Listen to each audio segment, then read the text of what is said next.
enfermedades congénitas y masas tumorales a nivel renal. Primero veamos esta imagen de acá. Es una tomografía de un pacientito. Como vamos a ver solamente el retroperitoneo, nos olvidamos de visualizar lo que es hígado, vaso. ¿Qué alteraciones ustedes ven en este tipo de paciente? Esa es su imagen axial. Y esta es la coronal. Ahí.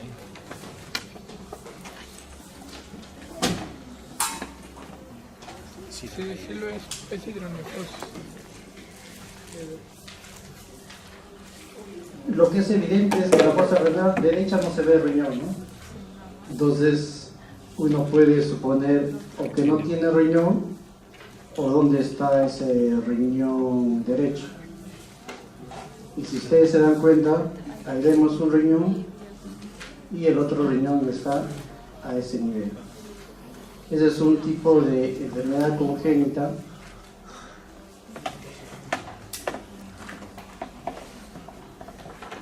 y si ustedes ven, acá está el seno renal de uno, el otro seno, y está el uréter, y el otro uréter que viene por acá.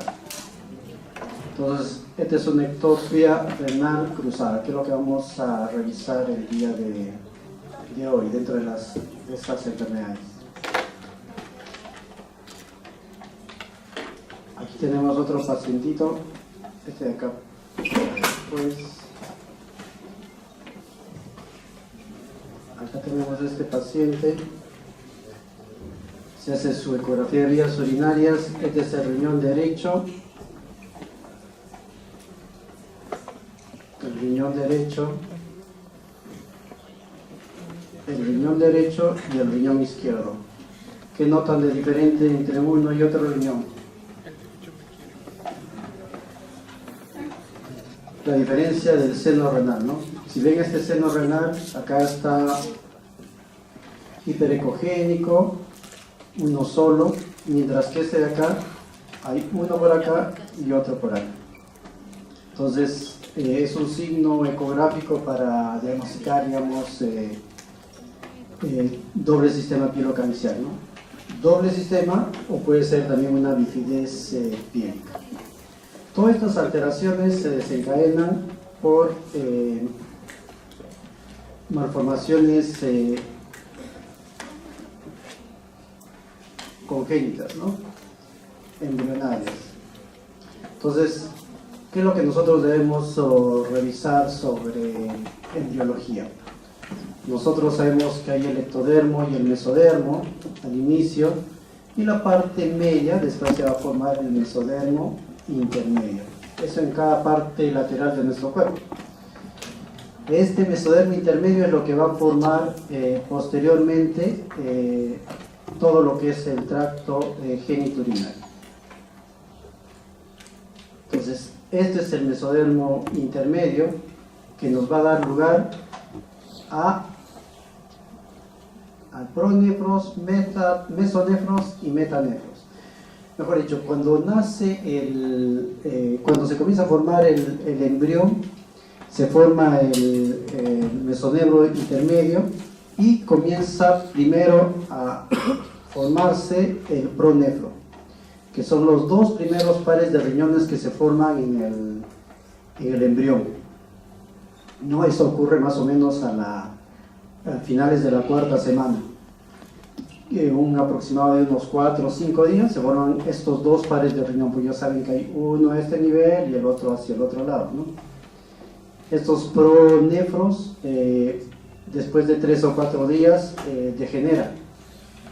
No tienen función renal, mejor dicho, estos pronefros no forman orina, pero sí lo que van a hacer, van a tener una acción inductora sobre el mesonefros. Entonces, los 3 o 4 días regresionan y actúa sobre el mesonefro.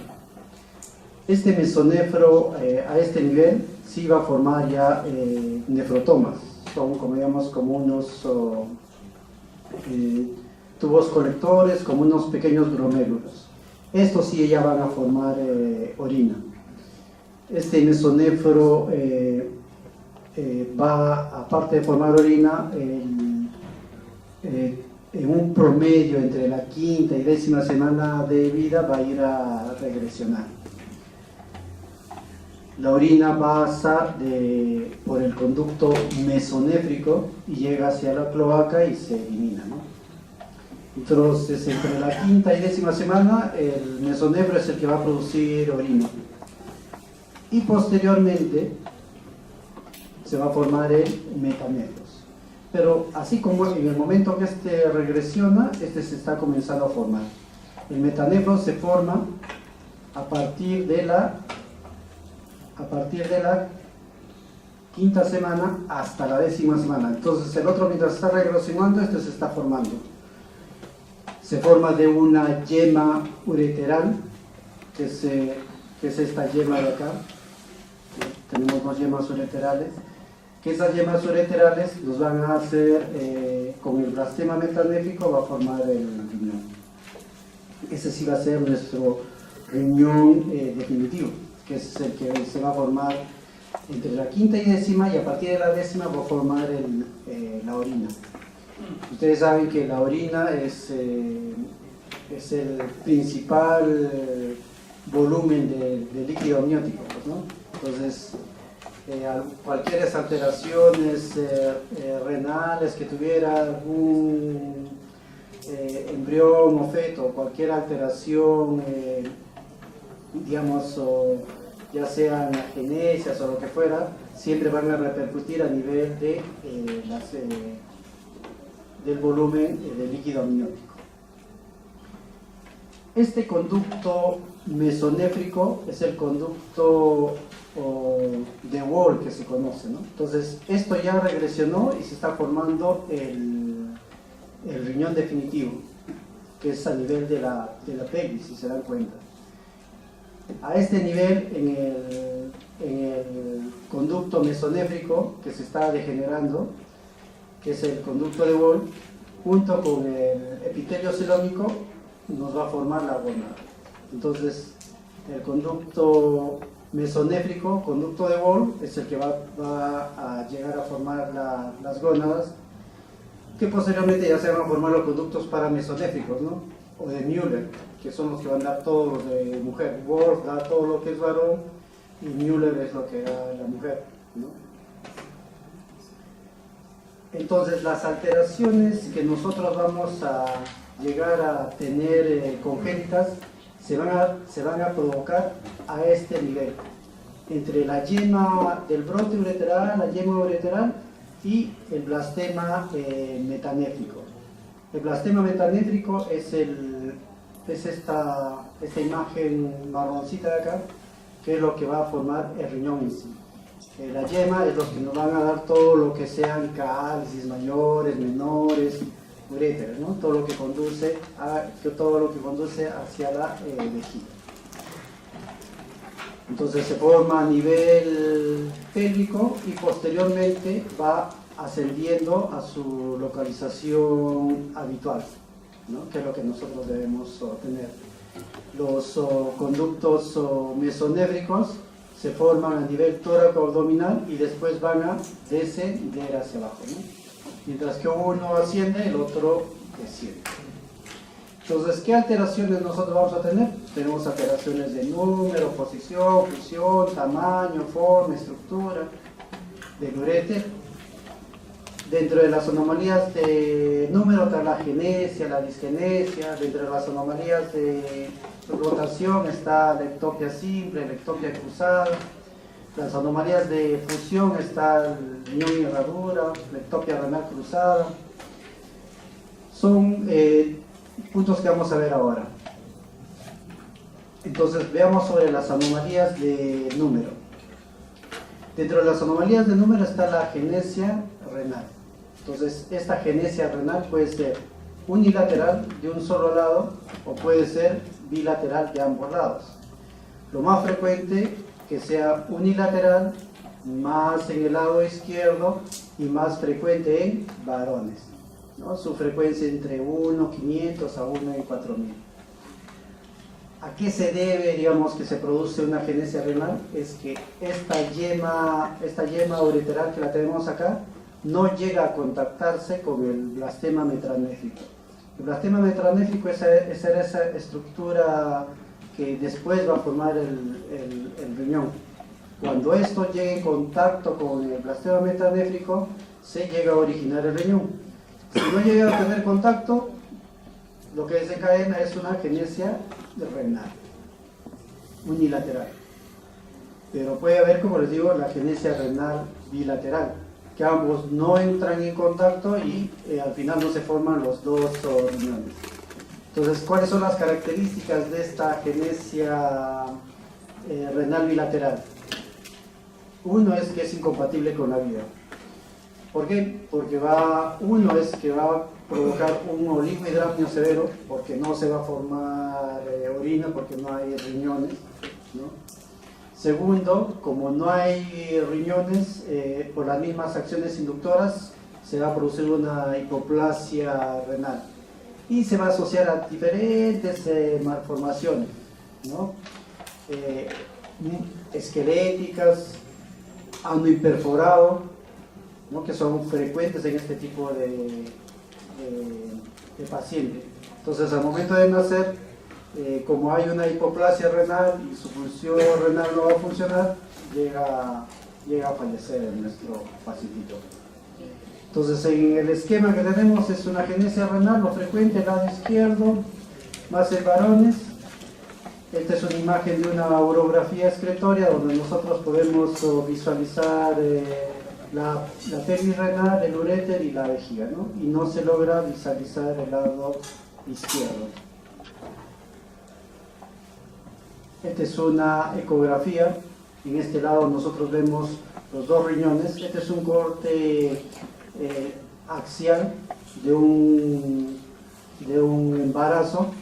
En estos lados, ambos lados vemos los riñones. En este lado vemos el riñón y en este lado hay una agenesia renal que se puede acompañar de un leve oligohidramio, ¿no? Puede tener. El oligohidramio sí es presente en el bilateral, ¿no? Un riñón supernumerario es la formación de un riñón más de lo que normalmente debemos tener. Generalmente se pone a nivel cefálico, tiene menor cantidad, digamos, de cálices. ¿A qué se debe esto? Se debe que a esta yema de acá, antes de tocar el blastema metanéfrico, se divide en dos. Entonces llega a tener en contacto al blastema en dos puntos. Y por lo tanto se va a formar dos riñones, ¿no? Como le digo, lo más frecuente es que que se ubique más en la parte superior y que tenga menor cantidad de cálices.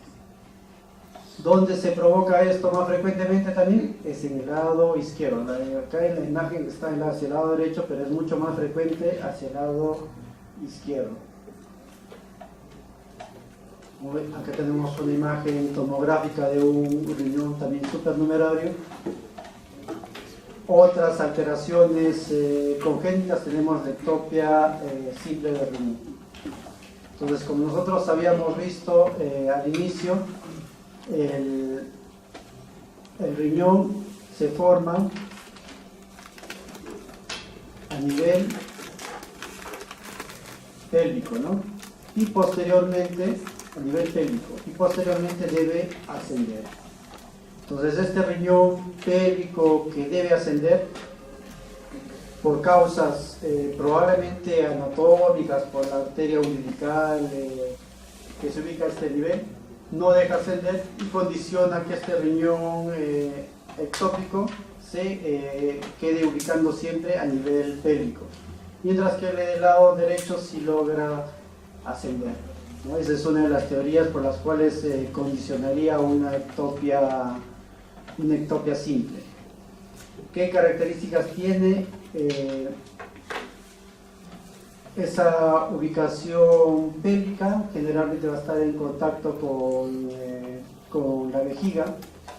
pero también en algunos casos el riñón puede desplazarse hacia la parte superior, que es un riñón torácico, ¿no? Entonces es un riñón que se desplaza mucho más de lo habitual. Por ejemplo,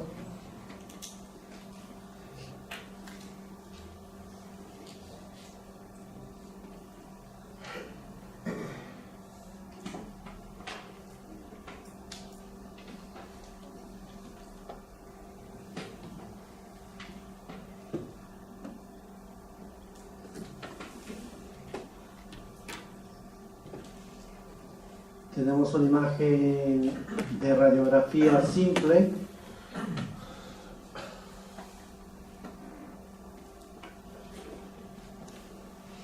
Acá tenemos a los 3 minutos. ¿Qué examen sería esto? Una urografía, ¿no? Una urografía es de todo. Tenemos la otra imagen. ¿Y qué logran visualizar?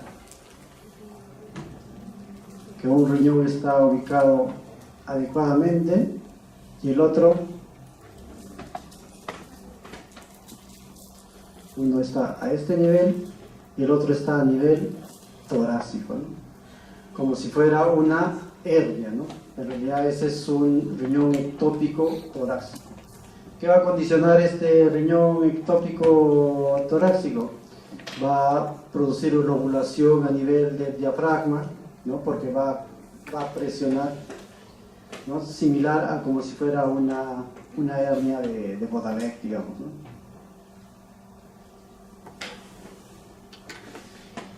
Entonces, puede ser torácico o puede ser pélvico, ¿no? Es una de las características. Igual, frecuente, más es en el lado izquierdo. Se asocia a alteraciones esqueléticas, ¿no? Y también generalmente es su ubicación baja cuando es a nivel pélvico. Su frecuencia es de 1 en 800 pacientes. Entonces tenemos acá una ectopia simple de un riñón que se ubica a nivel pélvico, ¿no? Causa, como les mencioné, una de las teorías es que sea una hernia, una arteria umbilical que no permite ascender a ese riñón. Otro es la ectopia renal cruzada. Entonces, la ectopia renal cruzada, hay dos teorías también que nos podrían indicar o provocar esta ectopia cruzada. Porque como ya vimos en la primera imagen que les mostré de la tomografía, el riñón se ubica hacia el lado contralateral, hacia un mismo lado. Entonces, ¿cuáles serían las causas que condicionaría que este riñón se ubique hacia un mismo lugar? ¿No? Acá están los dos riñones, este es el uréter que se va hacia el otro lado. Una es que en el momento de ascender, como los polos renales están muy cerca, entonces se puede fusionar y puede dirigirse hacia el lado contralateral, digamos como jalarlo hacia un lado.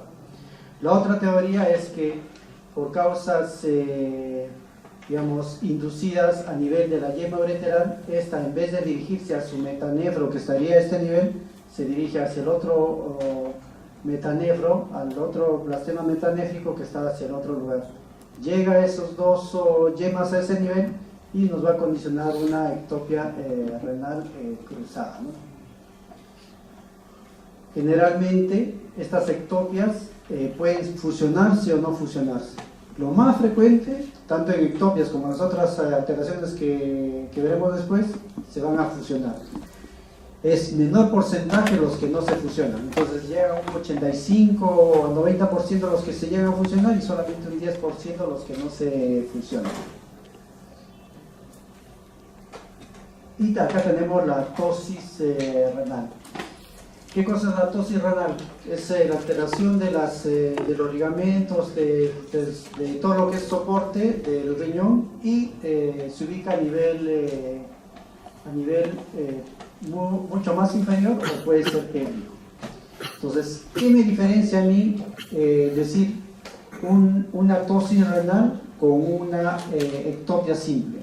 Porque en la ectopia simple yo voy a tener a mi riñón en su ubicación habitual y el riñón con una ectopia simple puede estar a nivel pélvico, mucho más inferior.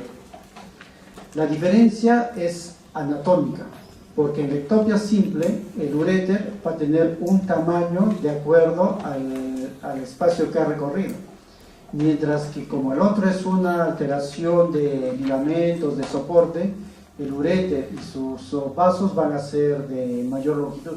Entonces es una forma fácil de diferenciar tomográfica o por urograma o por ecografías, digamos, con contraste, porque hay ecografías con contraste, como ustedes saben, es ver la longitud del uréter. Si el uréter es redundante, esa es una tosis renal, ¿no? Si el uréter tiene un tamaño o tiene una longitud sin ser redundante, es una ectopia simple. Y dentro de las de fusión tenemos al riñón de herradura. ¿Cuál es la característica del riñón de herradura? Por su mismo nombre es una forma de una C.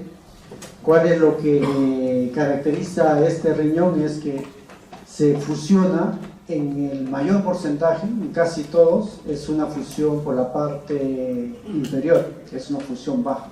Solamente un 10% tiene una fusión alta. Ahora, ¿a qué se debe a que se produzca un riñón en herradura? Como ustedes ven en la imagen, los riñones cuando se forman a nivel pélvico están muy cerca uno de otro, ¿no? Y van ascendiendo. Y conforme van ascendiendo, se van formando las arterias renales. Estas arterias renales regresionan y aparecen otras. Va avanzando, regresionan y aparecen otras, hasta llegar a su ubicación habitual. Pero si es que las arterias renales están muy próximas, muy juntas, entonces va a hacer que los polos inferiores se lleguen a contactar y se forme y se fusionen estos dos riñones y nos dan un riñón en herradura. Si se fusionan, entonces esa parte de la unión, esa parte del istmo es un tejido fibroso, ¿no? Porque es como si fuera una cicatriz. Pero en algunos casos esto no es tejido fibroso, sino se ve tejido, digamos, renal, parénquima renal en ese istmo. Entonces se atribuye también que no solamente sea causa, digamos, anatómica por lo que esté junto, sino sea algún tipo de causa teratogénica que haga, que induzca la fusión inferior de los riñones. Ahora, ¿por qué es importante saber sobre el riñón en herradura? Porque si se fusiona en la parte inferior y la inducción es teratogénica, lo que hay que tener cuidado es lo que posteriormente pueden desarrollar. Estos pacientes, por tener inducción teratogénica, lo más probable, en algunos casos, pueden desarrollar carcinoma de células renales, pueden desarrollar tumor de Wills, pueden desarrollar oncocitomas. Cosa importante porque yo tengo un paciente con un riñón en herradura, ¿qué es lo que debo hacer? Es evaluarlo periódicamente, ¿no? No es, ya tiene su riñón en herradura, es congénito y ya que viva ahí nomás. Debemos evaluarlo para tratar de prever que si es que se desarrolla este tipo de lesión, tratar de corregir quirúrgicamente, ¿no?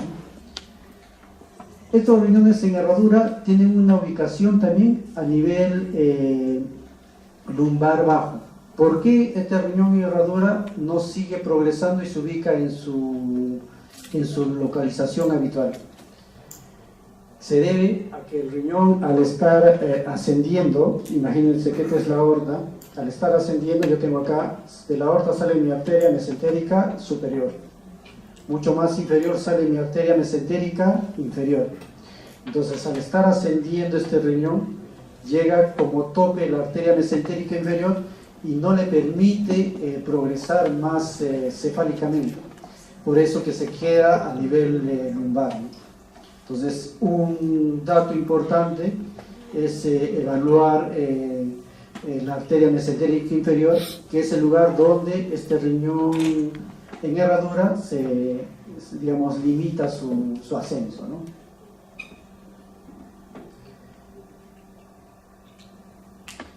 Acá está la causa teratogénica que les refería y los tumores que frecuentemente se pueden desarrollar.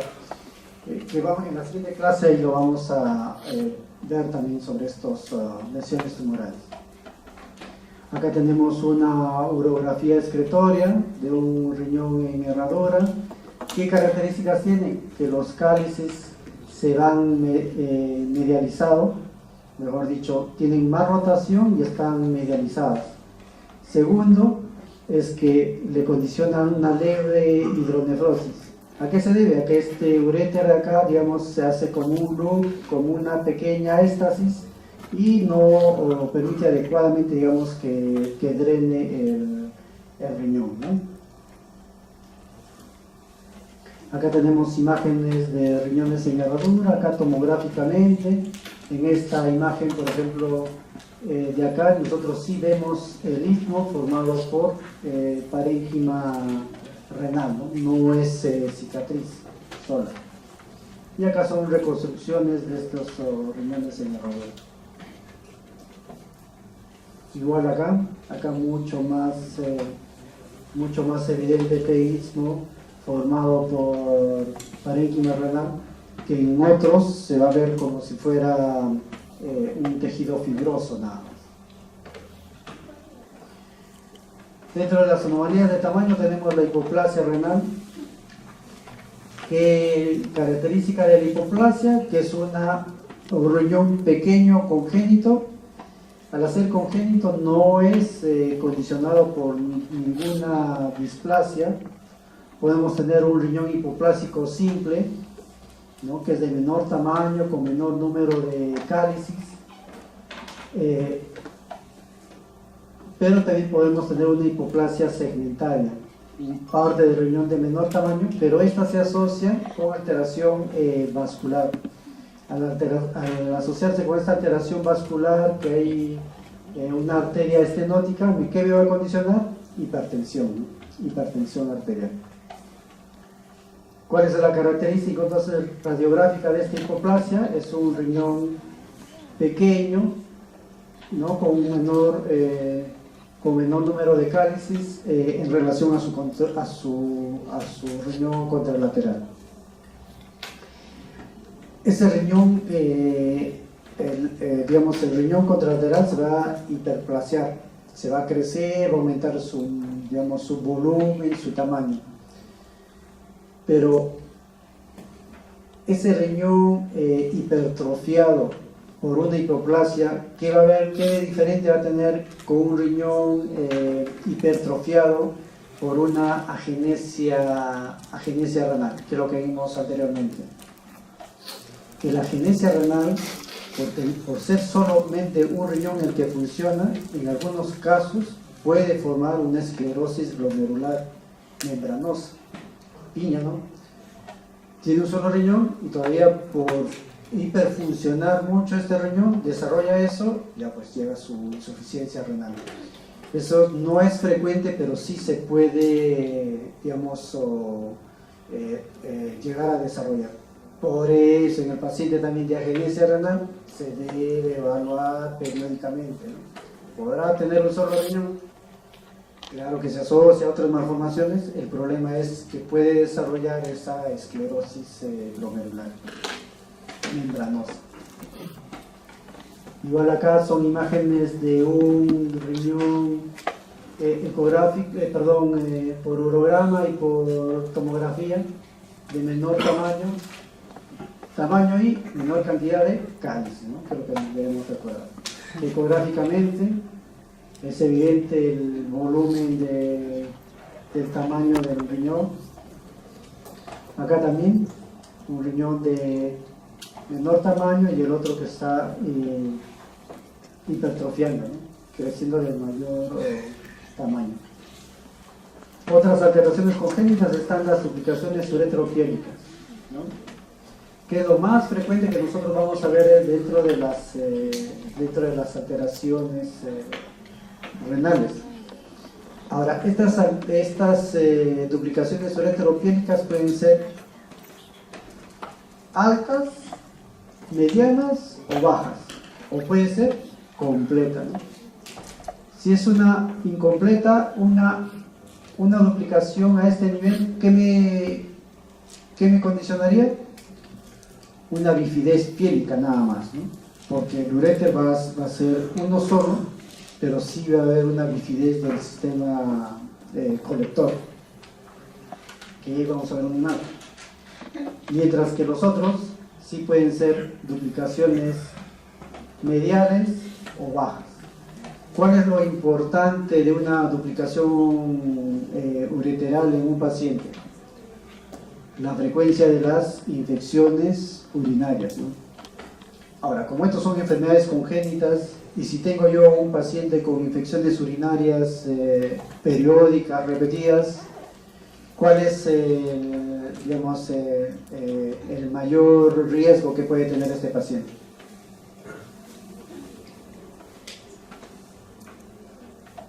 El desarrollo de insuficiencia renal, ¿no? La insuficiencia renal en el niño, gran parte está desencadenada por infecciones urinarias, por reflujo, por estas causas, por ureterocelitis, que vamos a ver también, por diferentes malformaciones. Entonces, importante, digamos, evaluar cuando hay un paciente con infección urinaria, ¿no? La causa que puede estar desencadenando. Claro que la principal causa, la más frecuente, siempre es el reflujo vésico-ureteral, ¿no?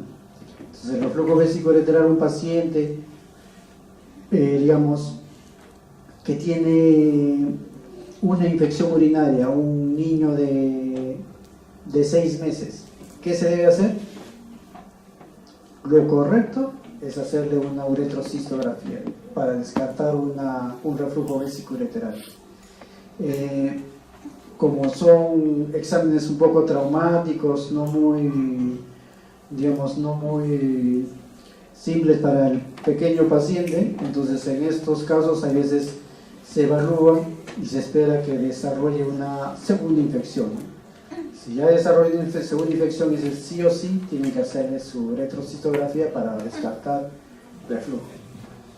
Entonces, como digo, estos pacientes pueden tener una incompleta o la completa. Ahora, ¿cuál es la característica principal de esta alteración completa? De la alteración completa, digamos acá,